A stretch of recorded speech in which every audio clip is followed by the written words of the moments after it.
जब मेरी मौत हुई। नाज़रीन ग्रामी, बयान करने वाली कहानी एक फर्जी कहानी है, लेकिन ये सुनने के बाद आपके होश उड़ जाएंगे और यकीनन हकीकत में हमारे साथ कुछ ऐसा ही होने वाला है। आइए कहानी मुलाहिजा करते हैं। जब मेरी मौत हुई उस वक्त मेरी उम्र 19 साल 7 माह और 13 दिन थी। वक्त सुबह 11:30 के लगभग था। मैं सुबह जागने के बाद उठने का सोच रहा था। आज तो कॉलेज में फंक्शन था। मैंने डांस में हिस्सा लिया था। मेरे मद्दे मुकाबिल क्लास का लड़का अवैस था। कितना अच्छा कपल डांस है हमारा। मेरे असातिज़ा की भरपूर मेहनत से हम दोनों का कपल डांस तैयार हुआ। अभी मैंने आंखें खोली थीं। शायद मेरे पाँव के अंगूठे में कुछ दर्द सा था।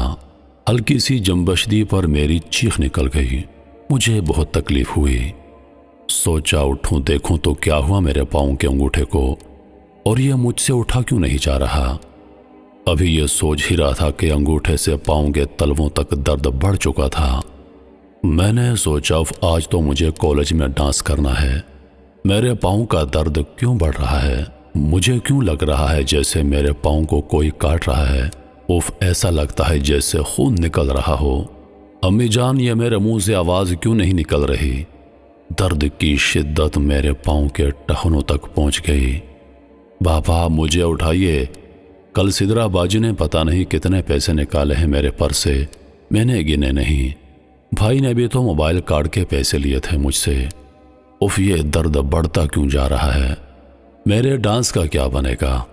मुझे एक ज़रूरी कॉल करना थी फायजा को। मेरे टांगों की पिंडलियां लगता है जख्मों से चूर चूर हो रही हैं। ऐसा क्यों हो रहा है मेरे साथ। अम्मा जी, मेरी आवाज़ क्यों नहीं निकल रही। अम्मा जी तो मेरे सामने झाड़ू लगा रही हैं। उनको क्यों पता नहीं चल रहा कि मैं इतनी तकलीफ़ में हूँ। अम्मा जी को एकदम से पता चल जाता है। बाबा भी आ जाते हैं। बाबा, आप चाय पे चाय पिए जा रहे हैं, मुझे क्यों नहीं देख रहे। दर्द मेरे घुटनों से ऊपर तक पहुंच गया। मुझे एहसास हुआ जैसे रूह मेरे जिस्म से आहिस्ता आहिस्ता निकल रही है। मेरे जिस्म के जिन हिस्सों को रूह छोड़ती जा रही है, शायद वहां से खून बह रहा है। नहीं नहीं, ये मेरा वहम है। मैं मर नहीं सकता। मैं तो अभी छोटा हूँ। मरते तो बड़ी उम्र के लोग हैं। ये दर्द।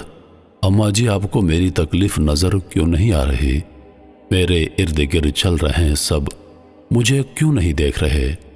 रूह ने अब मेरे बाजुओं को छोड़ना शुरू कर दिया।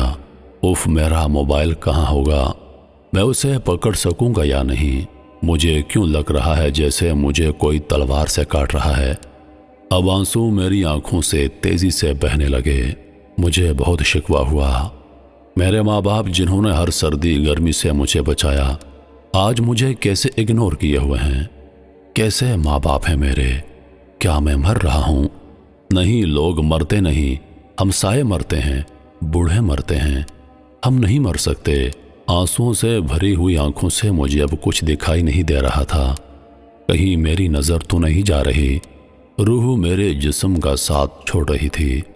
मैं समझ गया अब मेरा वक्त आखिर आ चुका है। मुझे मेरा अल्लाह याद आ गया। और याद आता भी तो कौन, क्योंकि जब मुश्किल पड़ती है ना, तो सबसे पहले इंसान को अल्लाह की याद आती है। दुनिया के सब काम भूल चुका था। मुझे समझ आ चुकी थी मुझे 360 तलवारें काट रही हैं, और इस दर्द की शिद्दत से मेरी आवाज़ गूंगी हो गई। जब रूह ने मेरे दिल का साथ छोड़ा तो मुझे आखिरी हिचकी आई, और अल्हम्दुलिल्लाह मैंने बिलाखिर कलमाए तोयबा पढ़ लिया, और रूह मेरे जिस्म से निकलकर आसमानों की बुलंदियों तक परवास करने लगी। मैंने महसूस किया कि लोग मेरे इर्द गिर्द फिर रहे हैं।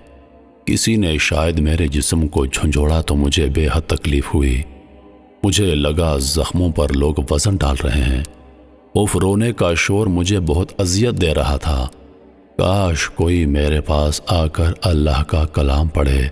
मुझे लगा मैं आसमानों तक पहुंच गया हूं। वहां बड़े बड़े मेज़ पड़े हैं, उन पर सफ़ेद चादरें बिछी हैं।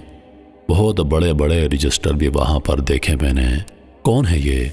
جو رجسٹر سے کچھ پڑھ رہے ہیں ان میں میرا بھی نام لکھا ہے۔ آؤ میرے رب، اس میں تو وہ سب کچھ لکھا ہے جو میں کر کے بھول گیا تھا۔ یہاں تو ترتیب وار میری سب ایکٹیویٹی لکھی ہوئی تھی جسے میں کر کے بھول ہی گیا تھا۔ پھر میں نے زار و قطار رونا شروع کر دیا۔ میں زور زور سے چیخ رہا تھا، یا اللہ مجھے ایک موقع اور دے دے، میرے مالک میں بہت غافل تھا، بخش دے ایک مرتبہ، صرف ایک مرتبہ مجھے موقع دے دے۔ میں التجا کرتا ہوں تجھے، تیرے نبی کا واسطہ مجھے ایک موقع اور دے دے۔ میں زار و قطار چیخ رہا تھا، میں معافی مانگ رہا تھا۔ مجھے پتا تھا معافی کا وقت نہیں رہا، میرے اعمال سب کی نظر میں آ گئے۔ یا اللہ مجھے صرف ایک موقع دے دے۔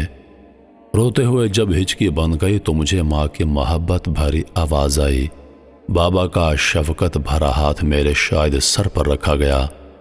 مجھے بابا کے ساتھ کتنا سکون مل رہا تھا۔ ماں کی آواز میرے کانوں میں جیسے رس گھول رہی تھی۔ میرے بھائی نے شاید میرے بازو میرے ہاتھ پر بوسہ دیا، میری آپی نے میرے پاؤں پر ہاتھ پھیرا ہے۔ اٹھو میری جان، میرے بچے، فجر کا وقت نکلا جا رہا ہے۔ میں نے جھٹ سے آنکھیں کھول دی۔ یہ کیا؟ میں تو زندہ ہوں۔ میرے بابا نے مجھے سینے سے لگایا ہوا تھا۔ وہ کہہ رہے تھے، میرے بچے، کوئی ڈراؤنا خواب دیکھا ہے تم نے؟ تم کیوں زار و قطار رو رہے تھے؟ میں کیا بتاؤں ان کو اب کہ کہیں اللہ کو میں نے واسطہ دیا تھا، اللہ نے میری دعا سن لی شاید، اور ایک موقع پھر سے دے دیا مجھے جینے کا۔ میں نے اللہ کا شکر ادا کیا اور ماں باپ کی شفقت، بھائی بہن کی محبت پر رشک کیا۔ میں نے محسوس کیا میرے یہ حقیقی رشتے میرے لیے بہت اہم تھے۔ مجھے میرے اللہ نے ایک موقع اور دیا۔ شاید اللہ سب کو ایک مرتبہ موقع دیتا ہے پر ہم سمجھتے نہیں۔ پروردگار ہمیں اس راستے پر چلنے کی توفیق عطا فرمائے جو راستہ اس نے باعث جنت بنا رکھا ہے۔ محترم عزیز دوستو، یہ ایک فرضی کہانی تھی لیکن حقیقت کچھ ایسی ہی ہوگی۔ ایک دن ہوگا جب ہمارے جسم سے روح نکل جائے گی، ہماری آنکھیں پھٹی کی پھٹی رہ جائیں گی۔ وہاں پر موجود ہمارے دوست، ہمارے رشتہ دار، ہمارے بچے، ہمارے بہن بھائی، کوئی بھی ہمارا ساتھ نہیں دے سکے گا۔ مرنے کے بعد آپ کو پتا ہے کہ سوال و جواب ہوں گے۔ وہاں پر ہم نے دنیا میں جو کچھ کیا ہے اس کا حساب و کتاب ہوگا۔ اگر ہم نے اچھے اعمال کیے ہیں تو ہماری نجات ہوگی، اور اگر آج ہم دنیا میں برائیاں کر رہے ہیں، دنیا میں گناہ پہ گناہ کر رہے ہیں، تو یقیناً ہمارا انجام وہاں پر بہت برا ہوگا۔ یاد رکھیے، موت سے ہمیں کوئی نہیں بچا سکتا۔ ہم نے اس دنیا میں جو کچھ کیا ہے اس کا جواب وہاں پر ہم نہیں دینا ہے۔ ایسا نہیں ہو سکتا کہ ہماری جگہ وہاں پر کوئی اور چلا جائے۔ ہم اپنے ذمہ دار خود ہوں گے۔ جو کچھ دنیا میں ہم نے کیا ہے ہمیں اس کا حساب و کتاب دینا ہوگا، جواب دینے ہوں گے۔ اس لیے عزیز دوستو، ابھی بھی وقت ہے، سمجھ آئیے، کیونکہ جب تک سانس ہے تب تک چانس ہے۔